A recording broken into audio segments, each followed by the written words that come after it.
Hi, Eckhart. My question has two parts. It's what is the purpose of mental illness? How can something that is consciousness depriving have its necessary place and function? Okay. Somebody, or perhaps it was me, probably said that everything has its necessary place. Yes. Oh, okay.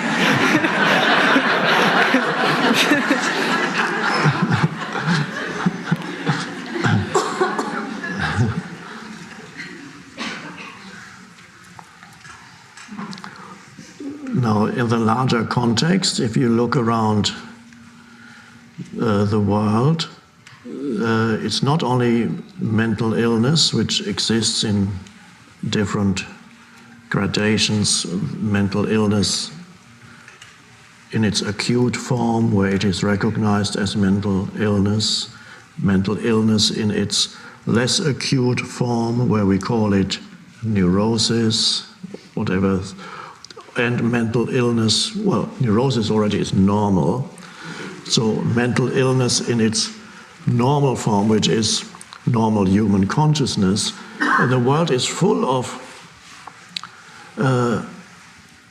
consciousness, seemingly consciousness blocking events, all the suffering. You say, what purpose could that possibly have? For example, you could say, what purpose could human beings killing each other in the 20th century alone, human beings killing not 100 million, as I said in The Power of Now, that was a mistake, I've realized later, but closer to 170 million people killed in the 20th century alone, humans killing other humans.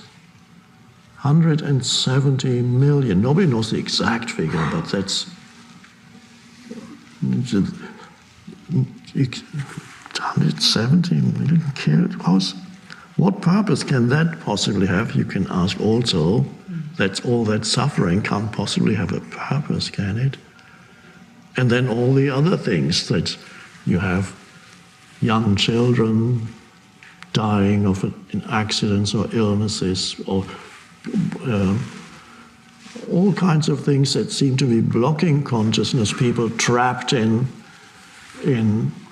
dreadful conditions, slave-like conditions, still in many parts of the world, and it was like that until recently, even in the Western world, trapped and not totally deprived of freedom.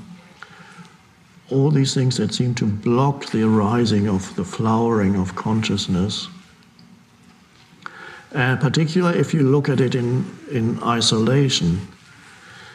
But it does seem that, first of all, a misperception arises when we look at a human being as if he or she were an entirely autonomous entity. In other words, as if he or she, the life that he or she has were his or her own life. Because then you then look at everybody as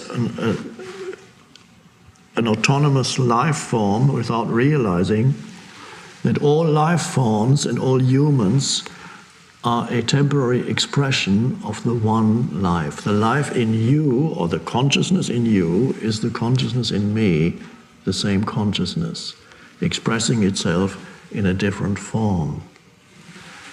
And there is something happening in this universe which is consciousness coming into the world of form and expressing itself more and more fully through the world of form. But it is always the one consciousness, assuming billions of life forms constantly. But the human thinks, that's me, that's my life. No, it's life. It's not my consciousness. I don't have my consciousness. It's the one consciousness, the one in the many. So all life is one. So when something seemingly dreadful happens, on one level it is always dreadful. Nobody can say that humans killing 180 million of their fellow humans is not dreadful on that level. But if you go to a deeper level, you see that something is emerging, and for some reason it is through, in many cases, seemingly being blocked here and there, that the consciousness is emerging more fully. That also has its place. You can't see it when you look at individual cases, but when you look at the totality of consciousness wanting to emerge, yet finding seemingly obstacles everywhere. But it's through the obstacles that the flowering actually happens. And so you might say, oh, isn't it unfair that this person represents a greater obstacle than another person?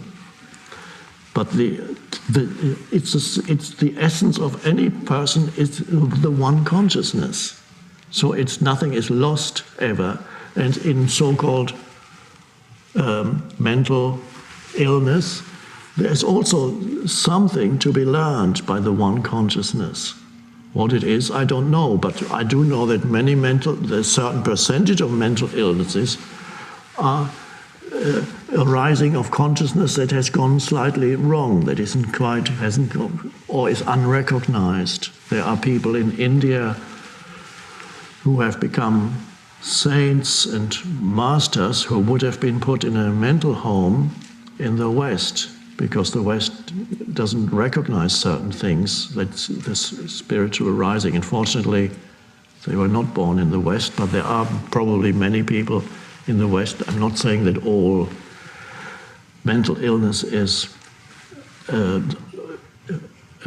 misinterpretation, a non-recognition of awakening process, but ultimately everything is part of the awakening process. And why do I know all these things?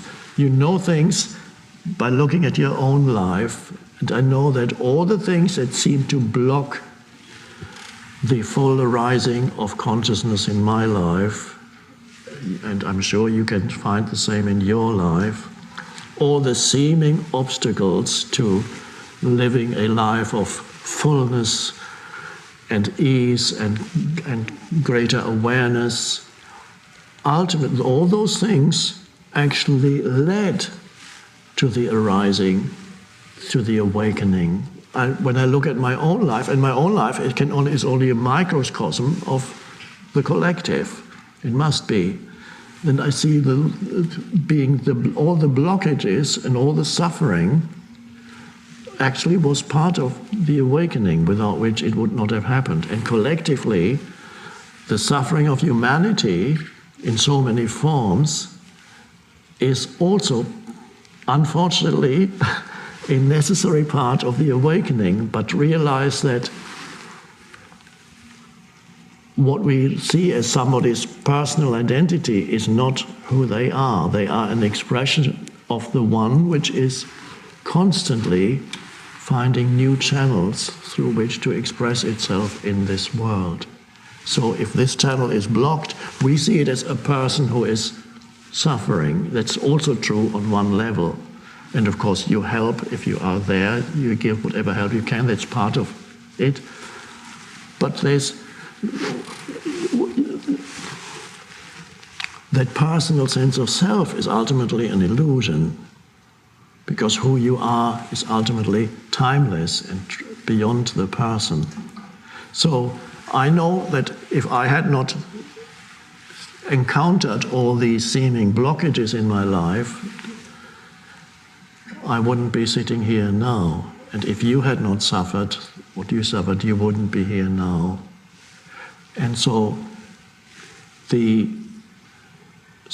obstacles to the arising of consciousness are ultimately part of the arising consciousness. And there's only one life.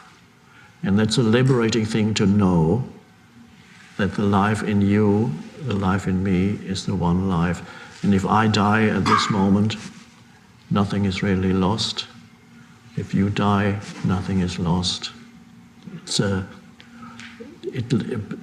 we need to get away from the misperception that you have your life and it's a unique thing, and you are an expression of the one, and everybody is.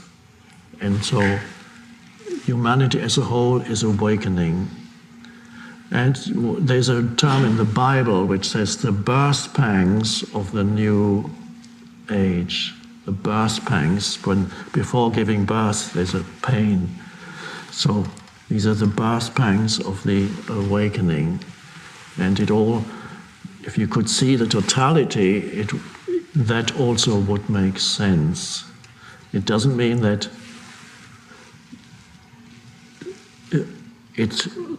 killing 180 million is okay. Recognizing that it is insanity is part of the awakening. The recognition of that as insanity, that collective part of the collective insanity, that's part of the awakening. Does that make sense? Yeah. Yeah.